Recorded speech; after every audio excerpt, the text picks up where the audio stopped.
Hello everyone, I'm Bable Jonathan and this is the 6 p.m. primetime newscast on Equinoxe television, live from our headquarters in Cameroon's economic capital. Dwelling our top stories in this edition of the 6 p.m. primetime newscast on Equinoxe television. The traditional leader of Great Sopo in Boya, southwest region of the Republic of Cameroon, His Royal Majesty Etina Monono, reiterates the point that guns do not solve problems, violence do not solve problems, referring to the Anglophone crisis. He was speaking today in Boya after an explosive device was discovered in the Great Sopo market. The individual who planted the explosive device is said to have escaped into the crowd. This has been condemned by the mayor of Boya, Barrister David Namange. And in news out of Cameroon, at least 31 people have been killed when gunmen attacked a bus in central Mali. They were killed in that attack, and at least 23 persons confirmed dead after floods swept away bus carrying choir members to a wedding. This is in Kenya. Stay with us.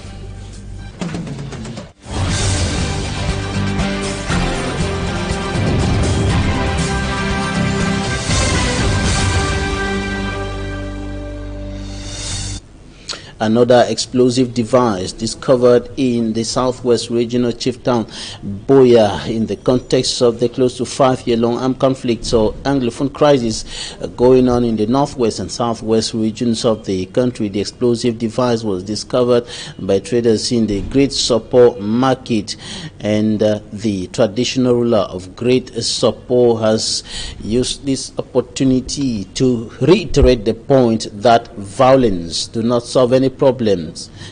Guns cannot solve problems. Explosives cannot solve problems. And Barrister David Namange, the mayor of Boya, condemned these actions of unidentified individuals causing panic and trouble in the two English-speaking regions of the country for close to 5 years today. Derek Jato was there and now reports. A market in Great Sopo in Boya subdivision, Monday, December 6, 2021. An improvised explosive was placed here. The person on whose space the item was planted pointed that the masterminder placed the explosive and was going without a word. When he intercepted the said boy, he responded that the contents were dresses, and when this said trader asked him to come and take back his luggage, the boy ran into the market crowd and disappeared. Then intervention came from here, a distant neighbor. I held the bagman with my hand and dragged it right at the road. That I should throw it at the road. If you want to explode it, you explode at the road. Just explode. That's what happened. Barrister David Mafani Namange, the mayor of the Boya Council, was at the crime scene. I want to condemn it and condemn it totally on behalf of the population of Boya. Well, I'm disappointed, as anybody would be. I don't like the fact that this is happening, especially happening in my village and in Boya and in Fako and in the rest of Cameroon. This should not happen. And Chief Etina Monono, the traditional ruler of Great Sopo, on his part, reiterated that the Anglophone crisis can only be solved through dialogue. Guns do not solve any problem. It is negotiation and putting our cards on the table and sitting on one place and discussing as gentlemen and ladies to come to a total conclusion of this very bad situation that's happening in the northwest and southwest. After the incident, the population of the popular Great Sopo food market showed proof of resilience, as traders and farmers could be seen exhibiting their merchandise, and some carrying trading even on the same spot the explosive was placed. There was no life lost, no material damages recorded. And some civilians who were carrying guns in the bushes and who decided to repent, and they were integrated in the DDR, the Disarmament, Demobilization and Reintegration Center in Boya, asking questions as to when they will be finally reintegrated into the normal life train, when they will finally go to the new center constructed on the around Intiko It's still in the southwest region of the country. The center has been inaugurated, but they have not yet integrated that center, and they're hoping that when they will go there, the procedures, the journey, that's a return to the normal life trend, will be facilitated, will be made easier and rapid. Derijato Hasmo. After 9 months from the date of the foundation stone, the key to the newly constructed 1 billion worth disarmament, demobilization and reintegration center of ex-combatant, the DDRC, for the Southwest region is handed to Fayengo Francis, the national coordinator. Covering 3 hectares of land, this center has as content a refectory, 6 dormitories, a church, a hospital, sporting grounds, and workshops. The project is actually closed. You have 6 dormitory completely closed. You have the church, you have the IG, the hospital, you have the official administrative office, okay, and you have the workshop which closed and the refectory. Now we are closing with the external work, and we try to make a better place for the guys who will come here. Officiating the ceremony, Fayengo Francis, DDRC National Coordinator, said President Paul Biya has kept his word for the future of his children who have come to reason.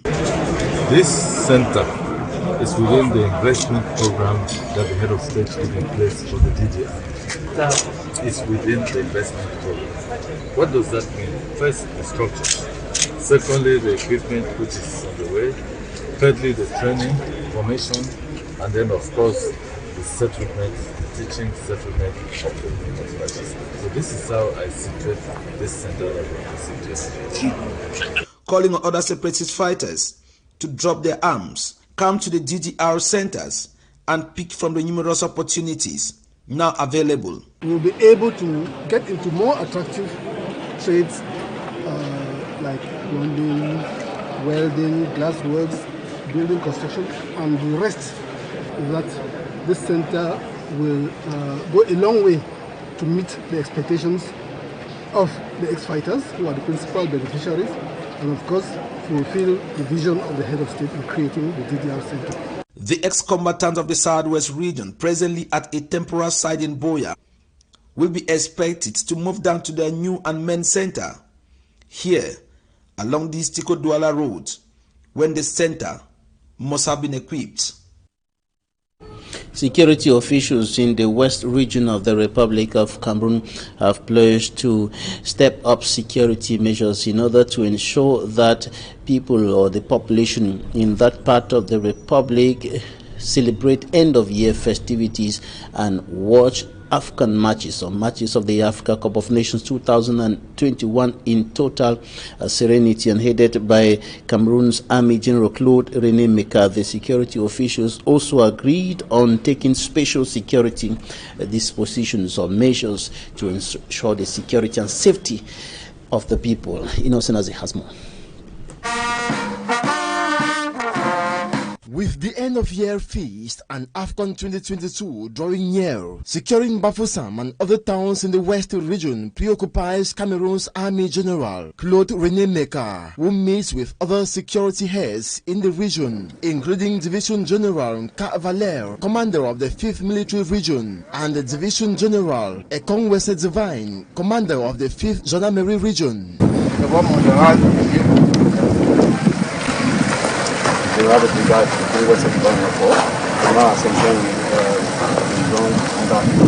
These military officials in a meeting strategize on how tight security will be established at strategic places across the region for celebration of the end-of-year feast, as well as watching of the AFCON Games void of any age. Special security dispositions, they agreed, will be put in place in localities vulnerable to attacks from separatist fighters in neighboring southwest and northwest regions. According to the Army General and security heads, this will enable everyone in the region enjoy the end-of-year feast and AFCON in total serenity. Inhabitants are, however, expected to be vigilant and collaborative for this objective to be attained.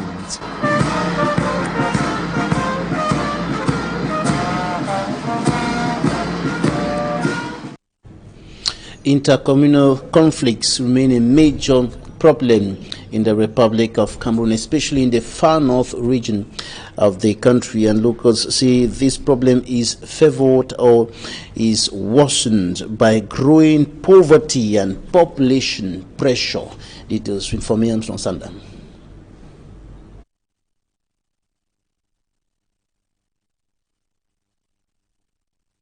These violent and disturbing images of the August 10th, 2021 confrontation between Arab Shuas and Muslims speak of an unfortunate but growing reality among communities in the far north region like other regions of Cameroon.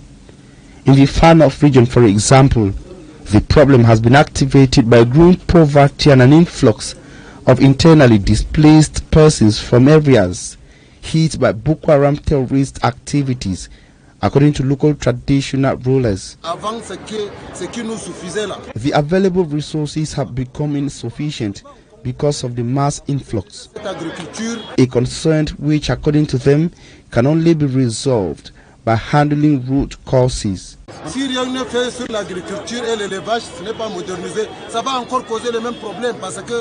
If farming and animal rearing is not modernized as promised, we should be ready for the same conflict again.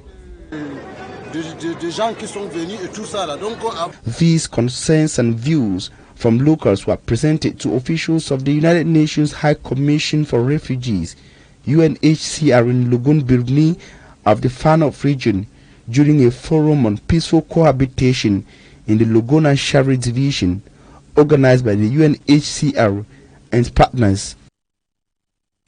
For me, Armstrong Sanda reporting there on intercommunity clashes in the far north region of the Republic of Cameroon. Now we're going to talk about small and medium-sized enterprises in the Republic of Cameroon. These enterprises are still facing what can be qualified as a permanent problem of financing, difficult access to financing, among other challenges brought to bear on them, notably by the coronavirus pandemic and other socio-economic problems in the Republic of Cameroon. Malaglory takes a look at all these in this report. To limit the amount of imported goods to Cameroon and to promote the Made in Cameroon, the Minister of Small and Medium-Sized Enterprise, Achille Basilikeng III, is in Douala to launch the 6th edition of the Small and Medium-Sized Enterprise Day. Such initiative team the development of import substitution policy in Cameroon. SMEs account today for nearly 41% of the gross domestic product. And I am quite convinced that SMEs, having identified precisely some specific incentives that they deserve, will really contribute to the development of the import substitution policy in our country. Participants during the opening ceremony used the opportunity to present their challenges, hoping that their cry is not falling on deaf ears. The challenge is that we don't have money, we don't have machine to transform our products. They say that our products are not cheap. Today we are sure that they have heard us and that they are trying to do their best to promote local content in Cameroon. Apart from limited finances and the lack of machines for transformation, the coronavirus has also crippled the small and medium-sized enterprise, and they hope that will be coming to revive the sector. This will go a long way to alleviate poverty in Cameroon.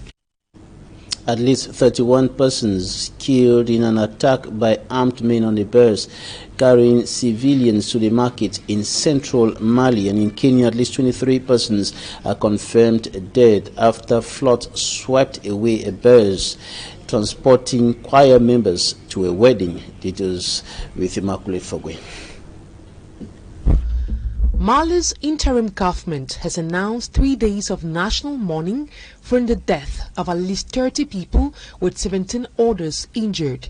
The attack, carried out by unidentified armed men suspected to be part of the jihadist movement, targeted a truck heading to Bandiagara. Presenting condolences to bereaved families, the transitional government promised to punish the perpetrators of the act. In Kenya, at least 23 people have drowned after floods swept away a vehicle carrying members of a choir in Kenya. The driver tried to cross a river in Kitiwi in the eastern Kenya. At least 12 people have been rescued, including 4 children.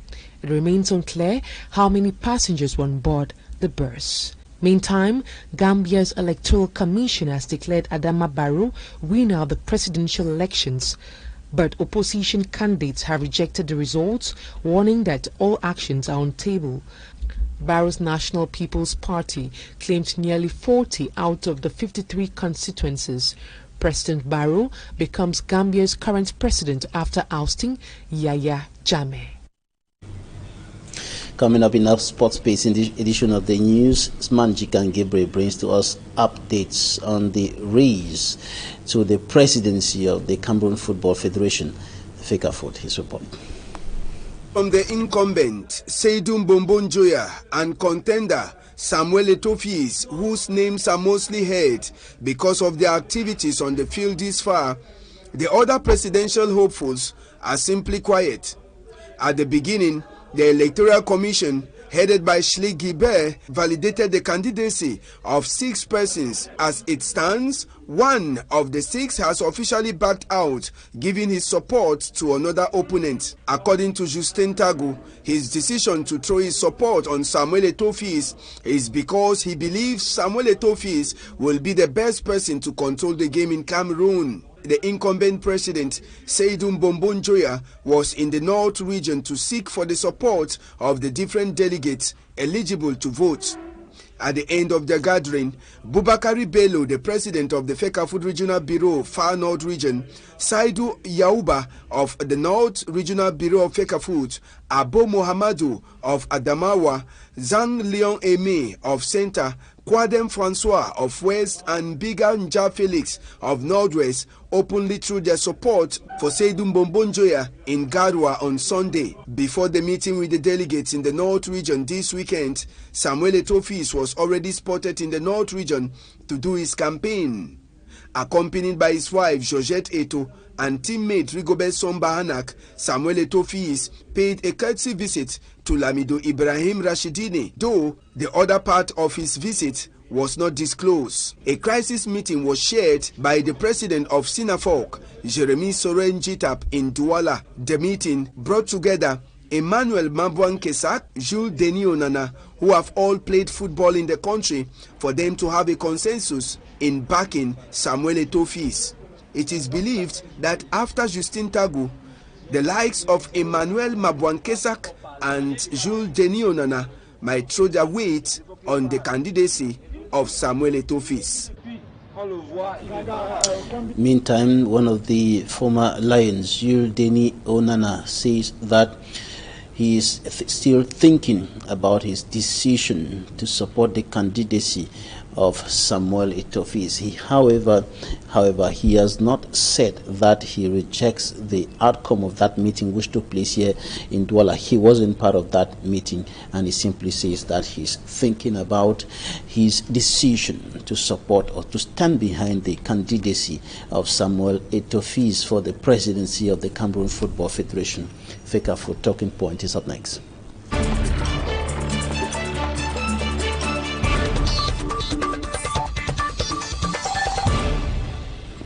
Fon Achu Marian, Miss Northwest, is our guest today. You're welcome. Thank you very much, Fabiola. Good evening once more. How are you today? I'm very well, thank you. And how are you too? I'm good. Okay. Right, we are talking about the fight against breast cancer. She's an anti-breast cancer crusader. But before we go there, how's the state of your region of origin? Definitely, like as we all know, there's like an unrest there right now, but you know, our goal is for peace. That's what we want in our region, and I'm doing my best possible in my own little way, you know, to support that cause. And you know, being Miss Northwest, I know I carry the entire region in terms of beauty, not only outward beauty but inner beauty on my shoulders. So I think that's also, I'll say, one of my purposes. Yeah. Inner beauty. Yeah. That's very interesting. Absolutely. You know, when something comes from within, it is more durable, it is sustainable. Yeah. And of course, when we're talking about inner beauty, we are also talking about peace. We're Very talking true. about peace-loving minds. Exactly.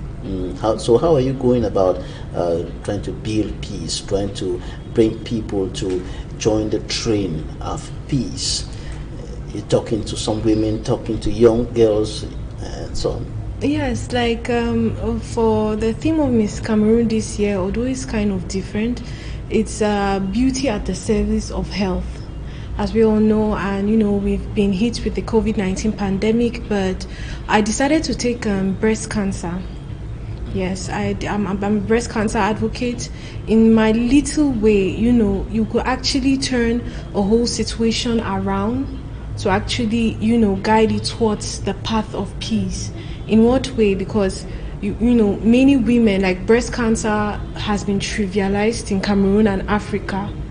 So like my goal is actually to educate young women, like bringing people together. You know, when people are unified and have a, you know, one goal, a unified purpose, I think just by doing that, it could actually be a stepping stone for peace. So that is my goal, like to, you know, like reduce the mortality rate of breast cancer in Cameroon. Right, let's go to what motivated you to get into what I can call the cancer battle. Exactly. Growing up, I lost 4 of my aunties to breast cancer, my direct aunties. So that's my father's junior sisters. And the first one died when I was 6 years old. So it left an indelible mark in my heart. I lost the last one when I was 13. So I grew up with the notion of breast cancer. I know it was something really bad because I actually saw my aunties agonizing in pain before they died. And I said to myself, I will never let any woman, you know, go through that pain. I didn't feel that pain once, I felt it 4 times. And you know, being a child, it keeps ringing in your head. What can you do to help people, to save people from going through that path? From like, you just have to help people avoid that path of pain. And I realized that in Cameroon, most women actually find out they have breast cancer at stages 3 and 4, and that's because they lack the basic knowledge about the causes and preventive measures of breast cancer. Breast cancer does not have a cure. So the only way I can do this is by educating the girl child, educating women and men inclusive, because men too do develop breast cancer.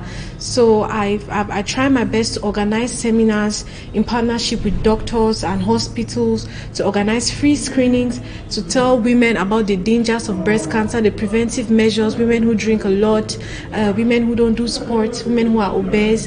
Even there are also some, you know, causes of breast cancer, you can say, that cannot be changed.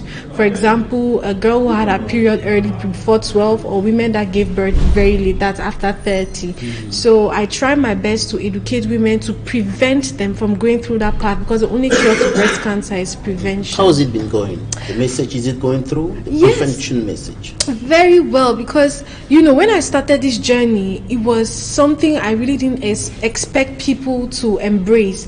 I didn't know I was going to have, you know, this much audience, people accepting, you know, to listen about breast cancer and everything. But I'm really honored. I was really shocked at their responses. So it's been going really, really well. All right. Wish you the best. Thank you very much, Babila. Fon Achu Marian, Miss Northwest Cameroon 2021. Yes. Thank you for your time. Thank you very much, Babila. Thanks, ladies and gentlemen, for staying with us. That's it for today. Coming up, Equinoxe 1.